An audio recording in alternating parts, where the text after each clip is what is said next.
فعلا والله صدق المثل اللي قال اديني عمر وارميني في البحر.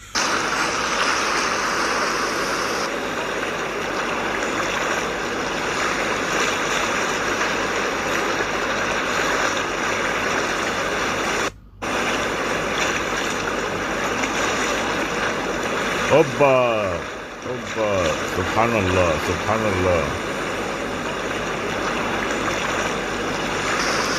لايك يا شباب، لايك يا بنات، اشتركوا بالقناة لو سمحت.